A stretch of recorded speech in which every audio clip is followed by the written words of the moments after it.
Why US declare travel ban on Ugandan officials? Hello everyone, welcome to Progen Media. Kindly consider subscribing and turning on to the notification button for more of these updates. The US Department of State on Friday announced a blanket travel ban on Ugandan government officials who they say were involved in gross human rights violations and undermining democracy during and after the 14th January general elections. The U.S. Department of State also said the presidential polls in which incumbent President Museveni was declared winner with 58%, while former National Unity Platform flag-bearer Robert Chagulanyi alias Bobi Wine polled 35% of the votes were neither free nor fair. The election violence since the presidential nominations last November, the Secretary of State Antony Blinken said, represented a continued downward trajectory for the country's democracy and respect for human rights as recognized and protected by Uganda's constitution. Opposition's candidates were brutally harassed, arrested, and held illegally without charge. Ugandan security forces were responsible for the deaths and injuries of dozens of innocent bystanders and opposition supporters, as well as violence against journalists that occurred before, during, and after the elections, said Blinken in a statement.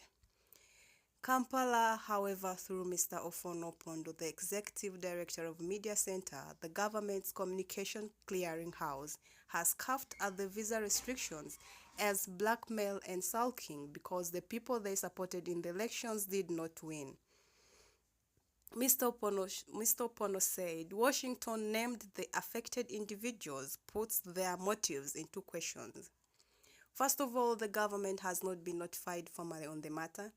Secondly, given the cordial relations we have with them, we expected them to present to us names of individuals and what they are accused of so that they can be given opportunity to defend themselves, but also that government investigates, Mr. Ofono said. The U.S. Embassy spokesperson in Kampala, Mr. Anthony Kujawa, told these newspapers they cannot provide details of the affected individuals because visa records are confidential.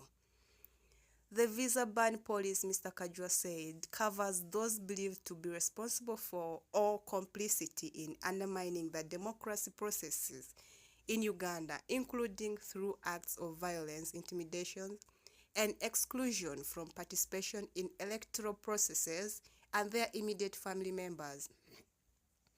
With these restrictions, we are sending a clear message to those who undermine democracy or human rights along with their immediate family members are not welcome in the United States, he said. Highly placed diplomatic sources intimated to this newspaper the visa restriction will apply to politicians, police, and army officials. Technocrats could as well not be spared. One diplomat, speaking on condition of anonymity, said, the visa restriction that the U.S. government says will be imposed on the unnamed officials is a departure from the sanctions under the Magnitsky Act, which was slapped on former Inspector General of Police Kale Kaihura. Sanctions under the Magnitsky Act involve both visa ban and assets freeze, which complicates even financial transactions for the affected individuals. President Museveni has previously scoffed at any proposed travel ban against his officials by Washington and its European allies as insignificant. Well, I normally need a lot of persuasion to leave Uganda to travel anywhere. Why would anybody think Africans are dying to go to Europe? President Museveni remarked in his address on the state of security in the country in February. In the run-up to and after the January 14th polls, the president also accused Washington and Brussels, the seat of the European Union, of trying to meddle in Uganda's politics as he accused rivals, especially Bobi Wine, of being an agent of the new colonialists. Washington gives Uganda nearly $1 billion shillings, which is into 361 trillion each year, mainly for health and security support. It remains to be seen whether the European will follow suit in taking action against government officials as indicated in February.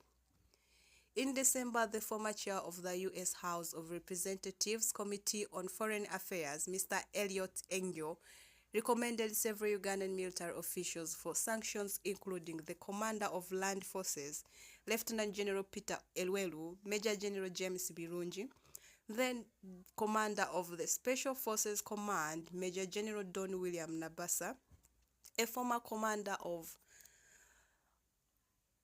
Special Forces Command and now Commander of Ugandan troops in Somalia, and General Abel Kandiho, Chief of Military Intelligence.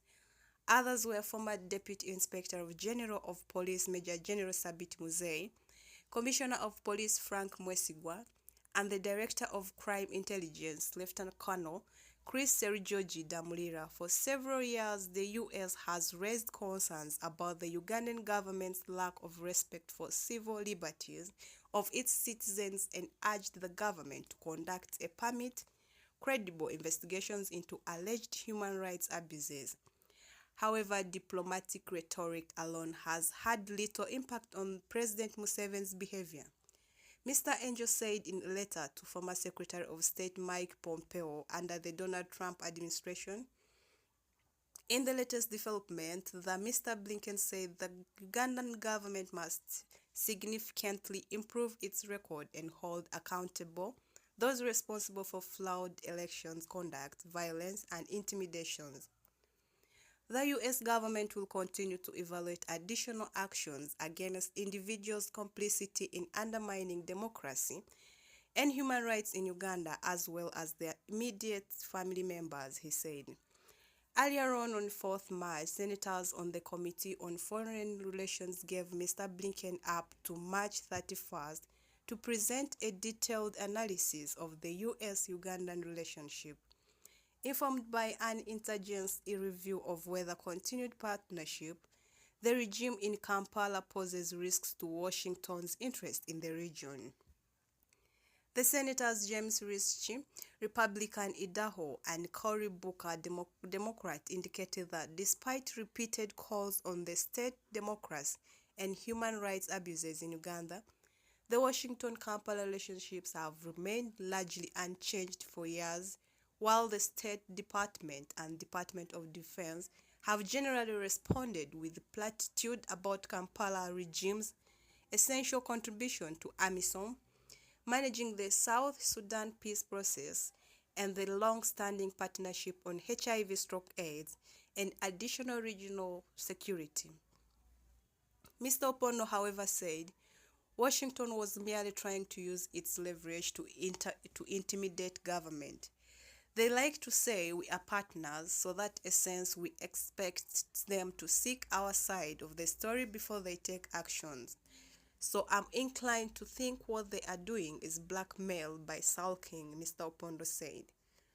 The latest action by Washington comes as government is under increased pressure to release the hundreds of, especially the NUP supporters, who were abducted by security operatives without name tags and driven in numberless vans, nicknamed drones, to unknown destinations, presumably safe houses.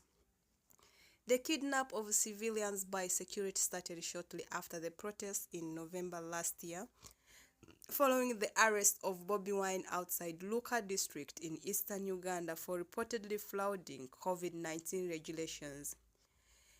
Security operatives killed at least 54 people as they fought out to end the protests that broke out into several parts of the country, while government has since casually referred to the victims as rioters without offering evidence.